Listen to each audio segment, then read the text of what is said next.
Spettaklu mużika u atmosfera vibranti, edizzjoni oħra tal-kunċert Isle of MTV ġietu marret. Il-fosos tal-Furjana mimli daqsbajda b'aktar minn 50,000 ruħ. Is-superstar tal-kunċert Katy Perry ma ddiżappuntax, wirja stupenda bl-aqwa suċċessi tagħha.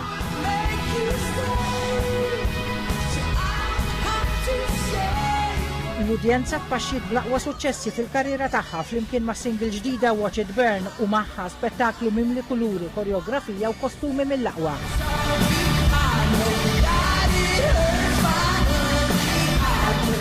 Waqt verżjoni akustika ta' Roar, Katy Perry tkellmet dwar żmien li ħasset li kienet tilfet il-vuċi u l-qawwa tagħha u kif irnexxilha titla' fuq saqajha. Batet ukoll messaġġ dwar il-qalb tajba u l-perseveranza u anke li tixtieq titgħallem il-sinna, il-Malti. L-ispettaklu sokta b'mumenti li fihom involvit direttament l-udjenza fosthom meta niżlet qalb il-folla qabel temmet il-wirja tagħha b'wieħed mill-ikbar suċċessi tagħha, Firework.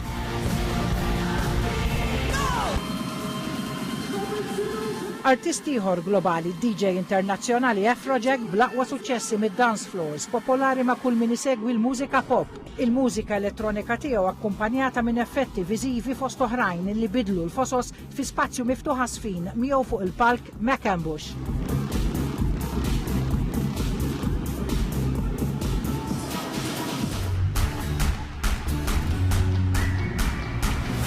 Il-talent lokali kien rappreżentat minn Aiden, singles mill-aħħar album tiegħu Cowboys Don't Cry.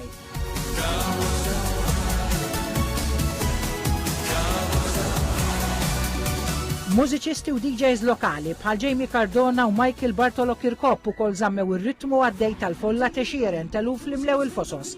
Il-konċert jifforma parti mill-Isle of MTV Malta Music Week bejn it-22 u 26 ta' Lulju, fejn matulu jittellaw numru ta' attivitajiet fl-iktar venues popolari għal-mużika. Il-konċert se jixxandar fuq l-istazzjonijiet internazzjonali tal-MTV fit-18 ta' Settembru li ġej.